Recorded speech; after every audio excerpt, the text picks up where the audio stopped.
Gaurang Shah, senior vice president Geojit financial जुड़ गए हैं।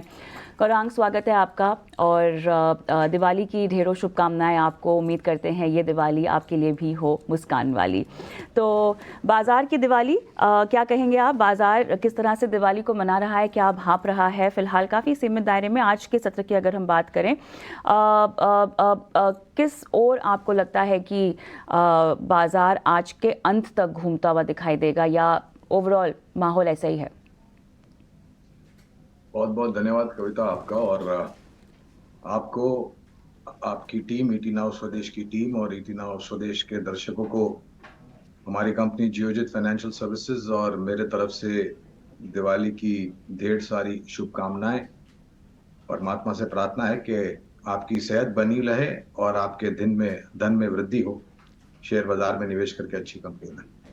तो एक अच्छी परिस्थिति आज ये है कि हम निफ्टी स्पॉट पर 19,400 के ऊपर बने हुए हैं। कारोबार दायरे में हो, ठीक है, लेकिन कल भी हमने इस स्तर को संभाले हुए थे। आज भी हमने 19,400 के ऊपर के स्तर संभाल रखे हैं। कुछ थोड़े बहुत क्षण भर के लिए शायद नीचे गए होंगे, लेकिन ये महत्वपूर्ण है स्तर 19,400 का। और जैसे-जैसे अभी आज गुरुवार है, कल शुक्रवार है, हफ्ते का आखिरी दिन, शायद गतिविधि थोड़ी बहुत धीमी जैसे आज हम देख रहे हैं वैसे हो सकता है, लेकिन स्टॉक स्पेसिफिक आप देखें तो काफ़ी कुछ नाम हरकत में हैं। और हमें ये भी लग रहा है कि ये जो दूसरी तिमाही का नतीजे का सिलसिला चल रहा है, उस पर अगले हफ्ते निर्णायक तरीके से पर्दे गिर जाएँगे, यानी कि ये समाप्त हो जाएगा। तो एक कुल मिलाकर के अगर हम आकलन लगाएँ तो दूसरी तिमाही के नतीजे निराशाजनक नहीं थे, ये अच्छी बात थी। कुछ एक क्षेत्र के आधार पर, कंपनी के आधार पर नतीजे अच्छे आए, उसी तरीके से री-रेटिंग हुई है। लक्ष्यांक स्टॉक्स के ऊपर किए हैं काफ़ी लोगों ने। हमने भी ऊपर किए हैं कुछ कंपनियों के और क्षेत्र के आधार पर। और एक दायरेबंद कारोबार हो कविता, ऐसा हमें लग रहा है आज और कल के कारोबार में। लेकिन स्टॉक स्पेसिफिक आपको ज़्यादा हरकत आते हुए दिखेगी और मैं उम्मीद करता हूँ कि ये 19,400 का जो स्तर हमने बना के रखा है निफ्टी स्पॉट पर, ये टूटे नहीं, क्योंकि अगर ये टूटता है तो फिर से थोड़ी बहुत गिरावट गहरी हो सकती है। की राय भी जान लेते हैं। तो गौरांग, जिस तरह से मैनेजमेंट ने अपनी बातें सामने रखी हैं और जो कंसर्न्स भी हाईलाइट किए गए हैं, क्या लगता है आपको आने वाली तिमाहियाँ यहाँ पर नतीजों में किस तरह से बदलाव होने की संभावना, और फिलहाल क्या कोई रणनीति सुझाई जा सकती है?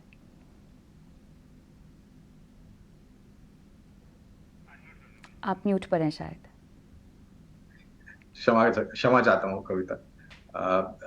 कुछ समय पहले खरीदारी की राय थी कविता कमिंस पर, और हमारे लक्ष्य जिस स्तर पर मौजूदा कामकाज कर रहा है, हमारे जो लक्ष्य थे उसके ऊपर चला गया है।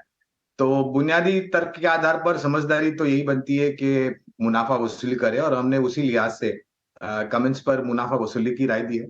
मैनेजमेंट से जब अभी भी आप बात कर रहे थे तो 2-3 मुद्दे, खास करके जो अंतर्राष्ट्रीय स्तर पर संकेत है और जो परिस्थिति है, जब तक वहां पर सुधार नहीं होता है तो एक्सपोर्ट मार्केट को लेकर के शायद थोड़ा बहुत दबाव आने वाले तिमाहियों में आमदनी पर दिख सकता है।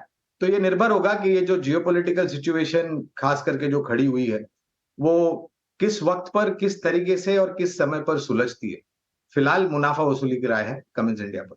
फिलहाल तो डिमांड काफ़ी वीक यहाँ पर दिखाई दे रही है, और न सिर्फ रेमंड की हम बात कर रहे हैं, बहुत सारे सिमिलर लाइन ऑफ बिजनेसेस हैं जो कि डिमांड को लेकर थोड़े से चिंतित हैं। आप क्या कुछ भाप पा रहे हैं? म्यूट पर हैं आप। माफ कीजिएगा फिर से कविता।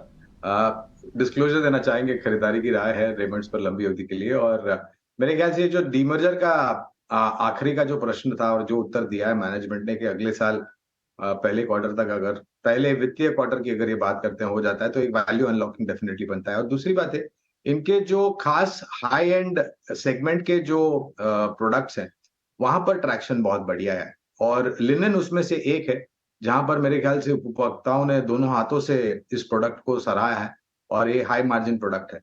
तो फिलहाल धीरे-धीरे करके निवेश करने की राय है, और अगर गिरावट मिलती है तो और जोड़ते जाएँ, लेकिन एक्यूमुलेट कर सकते हैं आप रेमंड्स लंबी अवधि के लिए बुनियादी दर के आधार पर।